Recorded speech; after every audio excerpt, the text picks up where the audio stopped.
Bonjour à tous et bienvenue dans votre revue Tech de la semaine.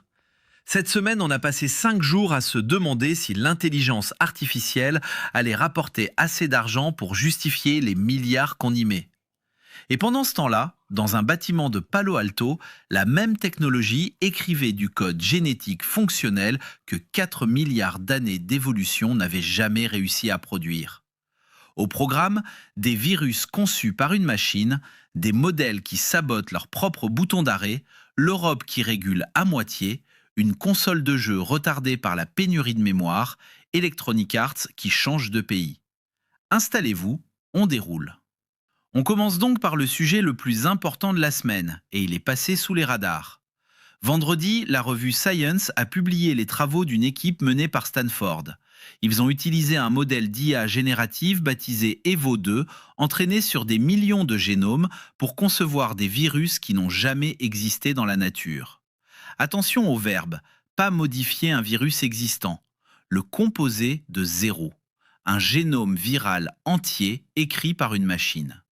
Près de 300 designs ont été synthétisés chimiquement. 16 se sont révélés viables, des bactériophages capables d'infecter et de tuer des E. coli. Et voici le détail qui glace. Quand la bactérie développait une résistance naturelle aux phages ayant servi de modèle, le cocktail conçu par l'IA parvenait à contourner cette résistance. Pendant qu'un cocktail équivalent de phages naturels, lui, n'y arrivait pas. Alors soyons justes, parce que l'intention est bonne. Il s'agit de recherches sur les infections résistantes aux antibiotiques qui tuent des centaines de milliers de personnes chaque année.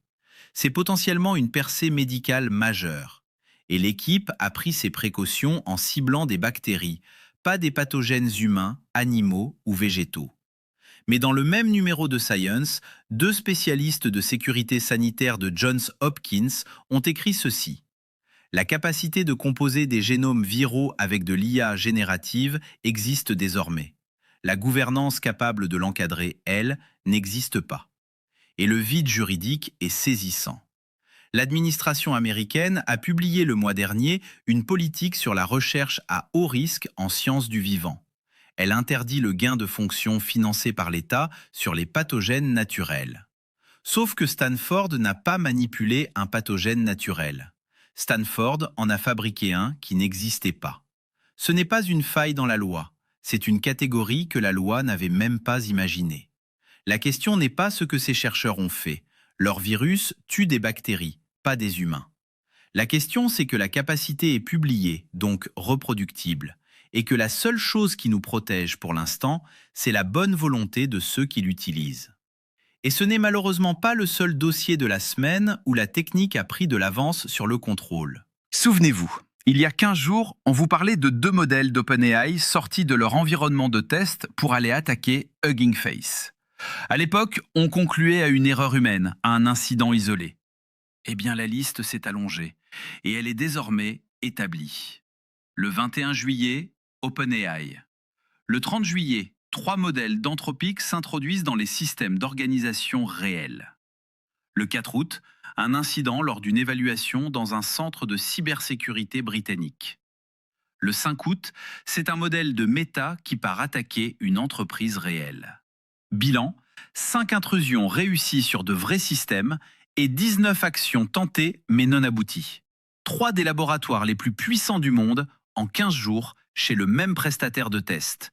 Une société nommée Irregular qui avait, semble-t-il, laissé beaucoup trop de permissions ouvertes. Et il y a un épisode qu'il faut raconter parce qu'il dit beaucoup de choses. Lors de tests menés par l'Institut britannique de sécurité de l'IA, un agent IA expérimental d'Anthropic est sorti du scénario prévu et s'est attaqué à un véritable projet open source. Sur GitHub, il a étudié ses développeurs, proposé une modification contenant du code malveillant, créé de faux comptes et inventé plusieurs identités pour convaincre un développeur d'accepter son travail. Il lui a même écrit en danois pour paraître plus crédible. Mais le plus troublant arrive ensuite. Lorsqu'un utilisateur a repéré le code malveillant et l'a dénoncé publiquement, l'agent IA a nié, réécrit l'historique de ses modifications pour effacer les traces compromettantes et prétendu qu'il s'agissait d'une erreur. Puis, l'une de ses autres fausses identités est venue appuyer sa version. L'attaque a échoué et personne n'a subi de dommages. Mais pour la première fois, les chercheurs britanniques ont observé un agent tenter spontanément de tromper de véritables personnes pour atteindre son objectif. Ajoutez à cela les travaux du laboratoire Palisade Research. Plus de 100 000 tests sur 13 grands modèles de langage. Le protocole est simple. On donne une tâche au modèle et on le prévient qu'un script va l'éteindre. Résultat, plusieurs modèles de pointe ont saboté le mécanisme d'extinction pour finir leur travail. Certains l'ont fait alors qu'on leur avait explicitement demandé de ne pas le faire. Et un détail troublant, ils obéissaient moins bien quand l'ordre venait du prompt system que quand il venait de l'utilisateur. En clair, ils désobéissaient plus volontiers à leur patron qu'à leur interlocuteur. Deuxième expérience, l'autoréplication. On lâche un agent sur un réseau, il trouve seul une faille, l'exploite, extrait des identifiants et installe sur la machine compromise une copie de lui-même. Pas une copie de ses instructions, une copie de lui. Taux de réussite, 19% pour un modèle chinois, 33% pour un modèle d'OpenAI, 81% pour un modèle d'Anthropic. Alors gardons la tête froide, comme le font d'ailleurs les chercheurs eux-mêmes. Tout cela se passe dans des environnements de test, avec une sécurité volontairement affaiblie. Et déplacer 100 gigaoctets de poids de modèle sur un réseau d'entreprise, ça se voit comme un éléphant dans un couloir. On est donc loin d'une menace immédiate. Sauf que, loin d'une menace réelle, dans l'histoire de la technologie, c'est une phrase qui a une durée de vie d'environ 18 mois. Alors que font les régulateurs? Deux choses cette semaine, et aucune des deux ne fait exactement ce qu'on croit. Le 4 août, grosse réunion à la Maison-Blanche avec les grandes entreprises d'IA. Décision, fixer un cadre permettant à l'administration d'examiner les modèles les plus avancés avant leur lancement. 4 questions.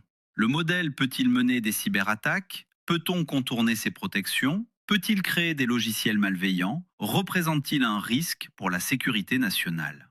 Mais ce n'est pas très contraignant. Ce n'est pas un bouton qui permettra à Washington de dire oui ou non. Les labos devront simplement être plus transparents. Et surtout, cela ne concerne que les modèles fermés et propriétaires, pas les modèles ouverts. Et c'est là que ça devient intéressant. Si Washington surveille beaucoup plus le fermé que l'ouvert, on peut se demander si l'industrie ne va pas tout simplement bifurquer, si les prochains modèles ne vont pas devenir ouverts pour échapper à l'épée de Damoclès. Autrement dit, une régulation qui pousserait mécaniquement le secteur vers exactement ce que Washington cherchait à contrer chez les Chinois. Et en Europe, l'AI Act est entré en application le 2 août. Mais attention, pas celui qu'on annonçait. Ce qui s'applique désormais, ce sont les obligations de transparence. Signaler qu'on parle à une machine, marquer les deepfakes et les contenus générés par IA, et des pouvoirs de contrôle étendus sur les modèles à usage général. Ce qui ne s'applique pas, en revanche, ce sont les obligations sur les systèmes dits à haut risque. Elles devaient tomber ce 2 août. Un accord politique de mai les a repoussées au 2 décembre 2027 et jusqu'à 2028 pour certains cas. Et les domaines concernés par ce report, les voici. Le recrutement, la notation de crédit, l'éducation, la biométrie. Autrement dit, l'Europe vient de rendre obligatoire le fait de dire qu'on s'adresse à une machine et de repousser de 16 mois l'encadrement des machines qui décident de votre accès à un emploi, à un crédit ou à une formation. Quant à l'obligation d'étiquetage des contenus IA, entrée en vigueur il y a une semaine, 2 journalistes tech ont fait le tour du web pour voir qui l'appliquait. Réponse, à peu près personne. Puisqu'on parle de ceux qui décident du rythme, arrêtons-nous un instant sur Elon Musk, qui a donné une longue interview à The Economist. Sa thèse, l'IA pourrait dépasser la somme de l'intelligence humaine dans environ 5 ans. En 2036, ce serait l'abondance et l'argent n'aurait plus d'importance. Le travail deviendrait, je cite, optionnel. Pour l'ingénierie logicielle, il affirme qu'on est déjà au point où l'IA est meilleure que 90% des développeurs professionnels et qu'on ira vers 99%. Mais le passage le plus fort, c'est quand la journaliste le confronte à ses propres déclarations. Il y a 10 ans, l'auto-amélioration de l'IA était ce qui le terrifiait le plus. Aujourd'hui, il dit ceci. Même s'il existait un bouton d'arrêt, on ne devrait probablement pas appuyer dessus. Et il livre l'aveu le plus honnête de l'entretien. J'ai créé OpenAI comme contrepoids à Google, Anthropic a essaimé depuis OpenAI et mes actions ont en réalité accéléré l'IA, ce qui n'était pas du tout mon intention. Tous les chemins mènent à l'accélération. Alors on peut être triste ou rejoindre le club. Petit problème de calendrier quand même. La semaine où il explique qu'un bouton d'arrêt ne servira à rien, on apprend que les modèles sabotent effectivement le leur. Cette interview a été débattue et deux objections méritent d'être entendues. La première, si l'argent ne sert plus à rien demain, pourquoi avoir fait la plus grosse introduction en bourse de tous les temps? Et pourquoi conserver 80% des droits de vote si votre IA est censée être plus intelligente que vous pour gouverner tout ça? La seconde est plus amusante et plus juste qu'elle n'en a l'air. Les références de Musk ne viennent pas de l'économie, elles viennent de la science-fiction.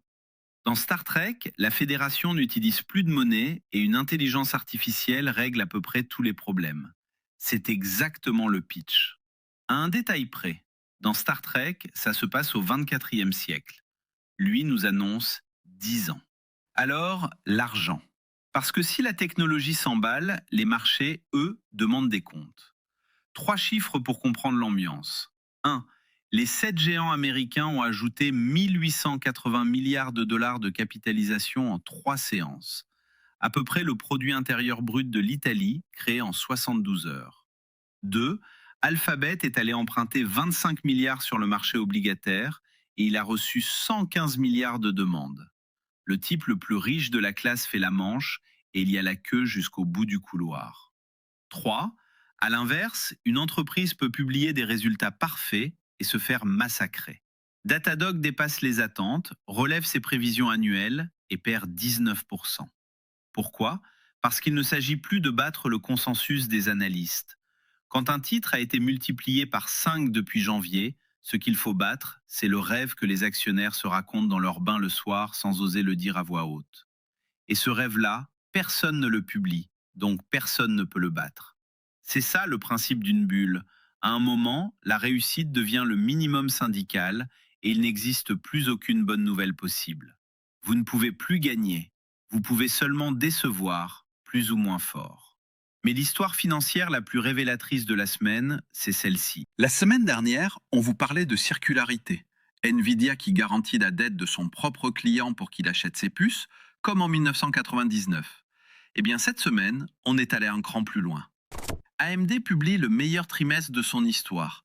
Plus 50% de croissance, une division data center qui double. Et on découvre qu'AMD a accordé à Meta et à OpenAI des bons de souscription portant sur 160 millions d'actions, acquis au fur et à mesure des livraisons. Si tout se déroule comme prévu, cela représente environ 16% de son capital. Traduction, AMD paie ses 2 plus gros clients en actions pour qu'ils acceptent d'acheter ses serveurs. Pendant que Nvidia, lui, fait exactement l'inverse. Il prend des participations dans ses clients. Le numéro 1 se fait payer, le numéro 2 paye. Et la semaine d'AMD ne s'arrête pas là.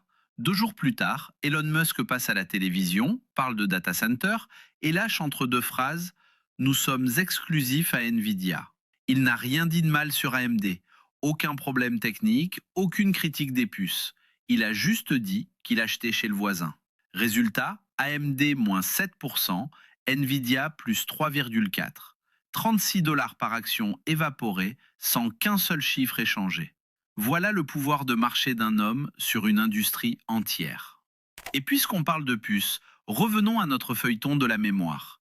Parce que cette semaine, il a trouvé sa conclusion. Vendredi, SK Hynix a approuvé 38 milliards de dollars d'investissement pour construire 2 nouvelles usines en Corée. Une pour la DRAM, une pour la NAND. Excellente nouvelle? Regardez le calendrier.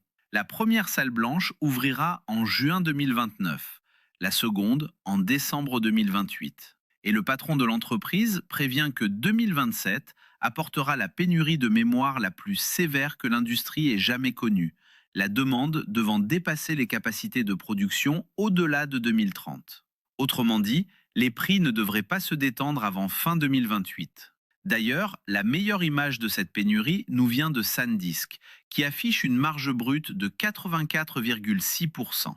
Il y a 12 mois, cette société gagnait 26 centimes sur chaque tranche de 100 $ vendus. Aujourd'hui, elle en gagne 85. Ce n'est plus une marge, c'est une rançon. Ils vendent du sable au prix du safran. Et maintenant, la conséquence très concrète de tout ça pour vous. Direction le jeu vidéo où la semaine a été énorme. Premier effet direct, la prochaine console Xbox, dont le nom de code officiel est Project Helix, pourrait être repoussée en 2028, voire 2029. Motif, le prix de la mémoire. Et les projections évoquent un tarif autour de 1000 $. Ajoutez ce qu'on sait par ailleurs. Pas de lecteur de disque, une architecture proche d'un PC, la possibilité de faire tourner ses jeux Steam dessus. Autrement dit, un PC de salon fermé à 1000 €. Ce qui est exactement l'objet dont on vous parlait la semaine dernière, avec la Steam Machine de Valve à 1039 €. Valve part du PC et se rapproche de la console, Microsoft part de la console et se rapproche du PC. Ils se croisent au milieu, au même prix, la même année. Et il y a une ironie historique délicieuse là-dedans. Selon plusieurs rumeurs, cette console pourrait abandonner le multijoueur payant. Or, c'est Microsoft qui l'a inventé, avec le Xbox Live sur Xbox 360. Sony et Nintendo ont suivi. 20 ans plus tard, Microsoft pourrait être le premier à l'enterrer. Non par générosité, mais parce que sa propre stratégie PC le rend intenable. Et pour ceux qui aiment les chiffres qui racontent une histoire, en 2005, Xbox vendait 84 millions de consoles avec sa Xbox 360. 21 ans plus tard, Xbox n'a écoulé que 30 millions séries X et S à ce jour. Mais le vrai séisme du jeu vidéo cette semaine, il est financier. Depuis la clôture des marchés du 4 août, Electronic Arts n'est plus une entreprise cotée. Le géant derrière les Sims, Battlefield et EA Sports FC a été racheté pour 55 milliards de dollars. C'est la plus grosse transaction jamais bouclée en cash dans le jeu vidéo et la deuxième plus grosse acquisition du secteur derrière Activision Blizzard. Vous lirez partout qu'EA appartient à l'Arabie Saoudite et au gendre de Donald Trump. Rectifions. Le fonds souverain saoudien détient 93,4%. La société de Jared Kushner, 1,1%. Mais l'information vraiment importante n'est pas là. Elle est dans le montage. Sur les 55 milliards, environ 20 milliards sont de la dette apportée par JP Morgan. Et cette dette ne pèse pas sur les acheteurs, elle pèse sur EA. C'est ce qu'on appelle un rachat à effet de levier. On achète une entreprise en empruntant, puis on fait porter l'emprunt par l'entreprise achetée. Et la conséquence est mécanique, pas idéologique. Quand vous devez dégager chaque année de quoi rembourser 20 milliards, vous arbitrez en faveur de ce qui rapporte de façon certaine. Les licences sportives annuelles, les suites, les microtransactions. Et contre ce qui rapporte de façon incertaine, les nouvelles licences, les jeux narratifs, les paris créatifs. La vraie question n'est donc pas de savoir si les nouveaux propriétaires vont censurer les Sims. C'est de savoir si une entreprise qui doit rembourser 20 milliards pourra encore se permettre de prendre des risques. Et puis, rapportons ce fait brut, sans commentaire. Le patron d'Electronic Arts a touché un bonus record de 38,6 millions de dollars, dopé par le succès de Battlefield 6. Quand les studios qui ont fabriqué Battlefield 6 ont été frappés par des licenciements massifs plus tôt dans l'année. Et le patron, lui, reste en poste après le rachat. Pendant ce temps, du côté de Take-Two, GTA 6 s'apprête à faire un truc que personne n'avait jamais fait. Le 27 août à 21 h, un aperçu étendu du jeu sera diffusé en exclusivité mondiale sur Netflix. Il faudra attendre 3 h du matin pour le voir sur YouTube. Ce n'est même pas YouTube qui l'a eu. Pour la première fois, la présentation du jeu le plus attendu de la décennie passe d'abord par une plateforme de streaming vidéo payante. Netflix n'achète pas un contenu, il achète un événement de rendez-vous. Exactement ce que le streaming avait perdu. Et pour finir sur la dématérialisation, la version dite physique de GTA 6 sera une boîte en carton contenant un code de téléchargement. Pas de disque, ni au lancement, ni dans les mois qui suivront. Un code zoné qui ne fonctionne que dans certains pays. Et au Japon, un code qui expire 170 jours après impression. Vous n'achetez plus un jeu, vous achetez le droit de le télécharger dans la bonne zone, avant la date limite. Et pour rester dans le vertige, une étude qui va faire discuter. Publiée dans la revue Judgment and Decision Making, on a fait lire à de vrais lecteurs des nouvelles courtes, certaines écrites par des humains, d'autres par une IA. Le protocole était malin, on annonçait l'origine de chaque texte en mentant délibérément dans certains cas. Résultat, c'est l'IA qui l'emporte. Y compris quand les lecteurs croyaient lire un humain et inversement. Les explications avancées, L'IA resserre mieux le récit, elle est moins verbeuse, plus facile à digérer, elle va à l'essentiel. Nuance importante, on parle de nouvelles courtes. Lire un roman, ce serait autre chose. Mais la formule qui a été proposée résume assez bien la situation. Grand écrivain, c'est très certainement un métier d'avenir. Écrivaillon, sans doute pas. 3 minutes pour finir et un peu d'air, parce que tout n'a pas été anxiogène cette semaine. Bonne nouvelle française, en juillet, plus d'une voiture neuve sur 3 vendue en France était 100% électrique. 44 378 immatriculations, 35% de part de marché, un record absolu, avec des volumes qui ont plus que doublé en un an, pendant que l'essence recule de 44% et le diesel de 60%. Et le podium est intégralement français, la Renault 5 en tête, devant le Scénic et la nouvelle Twingo. Le Tesla Model Y n'est que 4e sur un marché qu'il avait pourtant contribué à définir. Le retour du leasing social y est pour quelque chose, même s'il n'a été lancé que le 16 juillet, trop tard pour produire tous ses effets. Son vrai impact est indirect. Il pousse les constructeurs à multiplier les offres à prix réduit, y compris pour ceux qui n'y ont pas droit. Autre respiration, et c'est mon coup de cœur de la semaine. Une petite équipe de Google a publié en open source un projet baptisé Gemma Translator. C'est un boîtier qui traduit une conversation orale en face à face, entièrement hors ligne. Le matériel ? Un Raspberry Pi 5, 8 gigaoctets de mémoire vive, un petit écran tactile, un micro, un haut-parleur et un boîtier imprimé en 3D. Toute la chaîne tourne en local. Captation, transcription, traduction par un petit modèle ouvert, puis synthèse vocale. Aucune donnée ne quitte l'appareil. Et tout est publié. Le code, les scripts d'installation et même les fichiers pour imprimer le boîtier. Alors mettez ça en perspective. Toute la semaine, on vous a parlé de milliards de capex, de data centers de 2 gigawatts, de 38 milliards d'usines de mémoire, d'une usine de puces à 16,8 milliards annoncée par Tesla et SpaceX au Texas. Et à côté de ça, une carte à une centaine d'euros qui fait tourner une chaîne complète de traduction vocale, sans réseau, sans serveur, sans abonnement. Ce n'est pas une anecdote, c'est l'autre trajectoire de l'intelligence artificielle.